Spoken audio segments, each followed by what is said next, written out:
All right, so tell me, Ryan, what you got going on today. We're doing a little rear end R&R on our Gen 1 Gumball Rally Fighter. Basically it consisted of replacing the ring and pinion gear set along with the carrier, which is the complete differential assembly, and that's what holds the limited slip differential and the clutch pack and all that in there.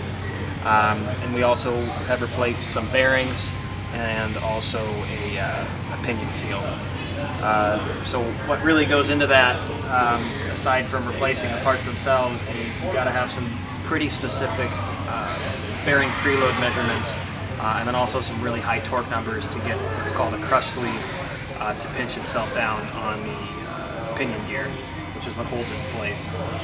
So after we establish what the pinion depth should be, we put the carrier back in with the differential, put the differential caps back on, and these get torqued to specific measurement. We check the bearing preload, and then from there we measure what's called backlash, which is the contact point on this ring gear with the pinion gear that is attached to the drive shaft and then to the transmission. So to get that measurement,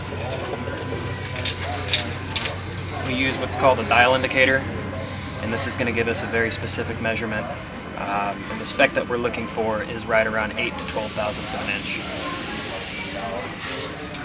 And then to verify all of our bearing preload specs, we use a special torque wrench. It's inch per pounds, so they're very, very fine-tuned, ever so slight, almost a hand turn in terms of resistance. So after we get the differential back in its place, we then put all the guts back together, and that's your spider gears and your pinion gears.